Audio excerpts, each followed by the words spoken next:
How to stay calm when someone tries to control you. Some people do not control you by force. They control you by reaction. They say something sharp, and you defend yourself.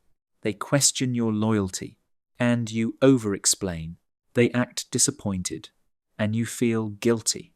They pressure you, and you rush into a decision you were not ready to make. They provoke you, and suddenly your calm is gone. Your mind is racing. Your body is tense. Your attention is no longer your own. This is how control often works. Not through obvious domination, but through emotional disturbance.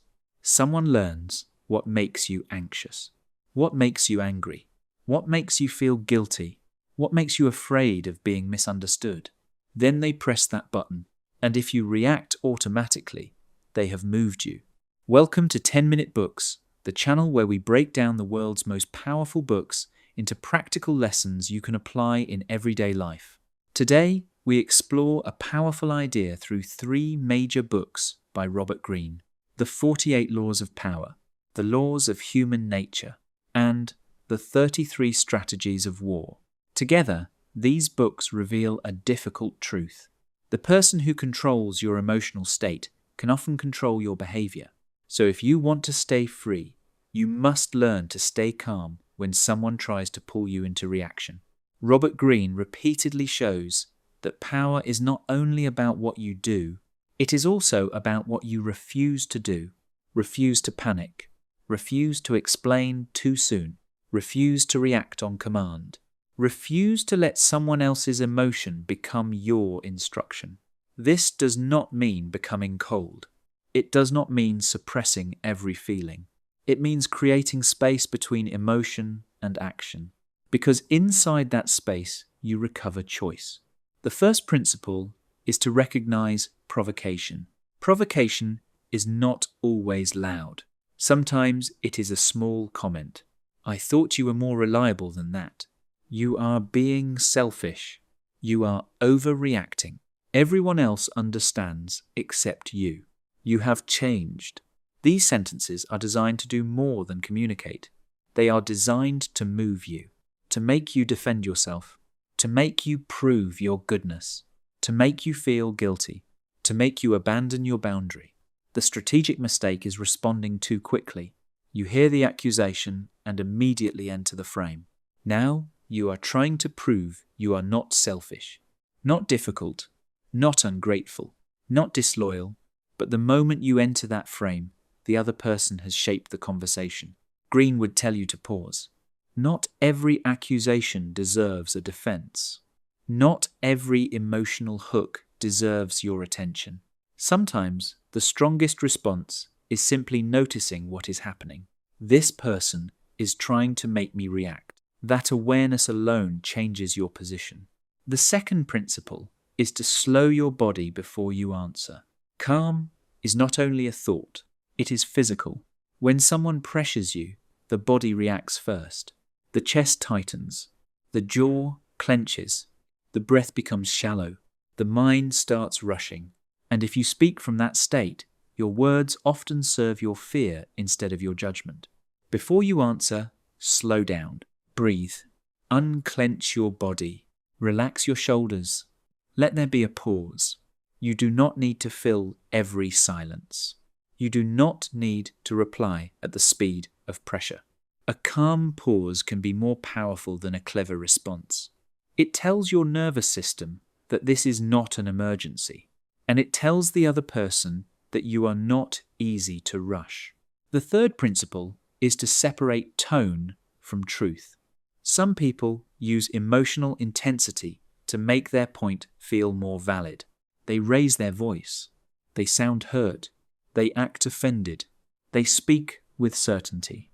And because their emotion feels strong, you may assume their argument is strong. But tone is not truth. Intensity is not evidence. Confidence is not correctness. Someone can sound wounded and still be unfair. Someone can sound certain and still be wrong. Someone can sound disappointed and still be using pressure. Robert Greene's work often returns to this idea. Do not be hypnotized by appearances. Look beneath the surface. Ask yourself, what is actually being said? What is being asked of me? What am I responsible for? What part of this is emotional pressure? This brings you back to reality. And reality is where calm becomes possible. The fourth principle is to stop defending your identity. Many people lose calm because they feel their identity has been attacked. Someone says you are selfish, and you rush to prove you are generous. Someone says you are weak, and you rush to prove you are strong. Someone says you are wrong, and you rush to prove you are intelligent. This is one of the easiest ways to control a person. Attack the image they are desperate to protect. In the laws of human nature, Greene explains that ego makes people predictable. If someone knows what image you need to defend, they can pull you into reaction. The solution is not to have no identity. The solution is to stop making every comment a threat to your existence. You can hear criticism without becoming criticism. You can be misunderstood without collapsing. You can let someone think something inaccurate without immediately correcting the record. This is difficult, but it creates freedom, because the need to be seen correctly can become a cage. The fifth principle is to avoid emotional speed traps. Some conversations are designed to make you decide before you think. Answer me now. Are you with me or not? If you cared, you would do this. I need to know right now. This urgency creates pressure, and pressure narrows your thinking. The strategic person does not confuse urgency with importance.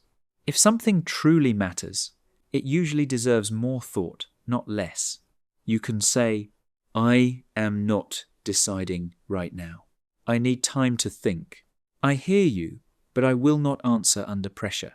We can talk when this is calmer. These lines are not aggressive. They are stabilizing. They interrupt the emotional speed trap, and they protect your judgment. The sixth principle is to understand guilt. Guilt is one of the most common tools of control. After everything I have done for you, I guess I know where I stand. You only care about yourself. I would never do this to you.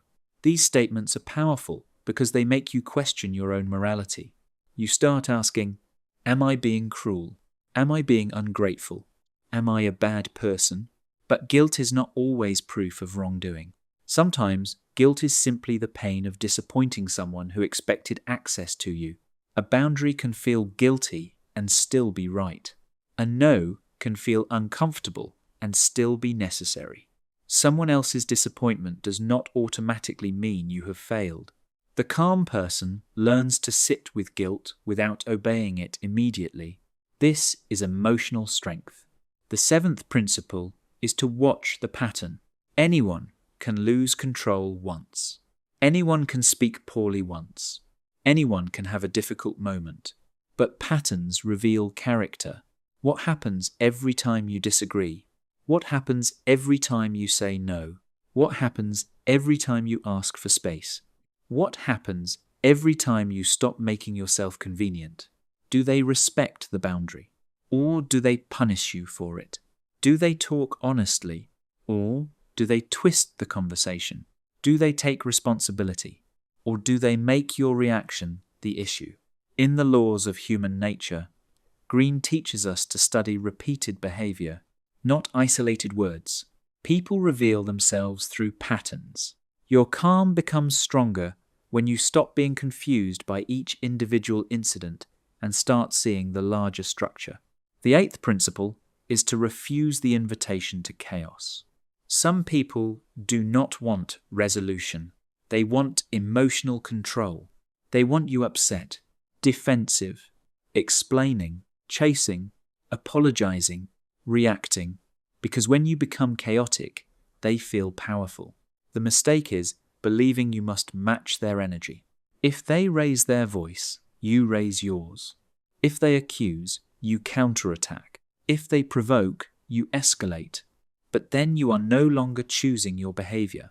You are mirroring theirs. The calm response is different. I am not continuing this conversation while it is disrespectful. I am willing to talk when we can speak clearly. I am not going to argue in this tone. I hear that you are upset, but I am not accepting pressure. This does not guarantee the other person will calm down, but it keeps you from joining the chaos. The ninth principle is to protect your attention. Control often begins by capturing attention. Someone sends a message, and you think about it for hours. Someone makes a comment, and it ruins your day. Someone disapproves, and your mind keeps replaying the conversation. Now they are not physically present, but they are still occupying your mind. This is a subtle form of control. Your attention is one of your most valuable resources. Do not give it away too easily. Sometimes the most strategic move is to stop mentally rehearsing the argument. Stop building imaginary defenses. Stop preparing speeches you may never need to give. Return to your own life, your work, your values, your priorities, your body, your breath. A person loses power when they can no longer live rent-free in your attention. The 10th principle is detachment.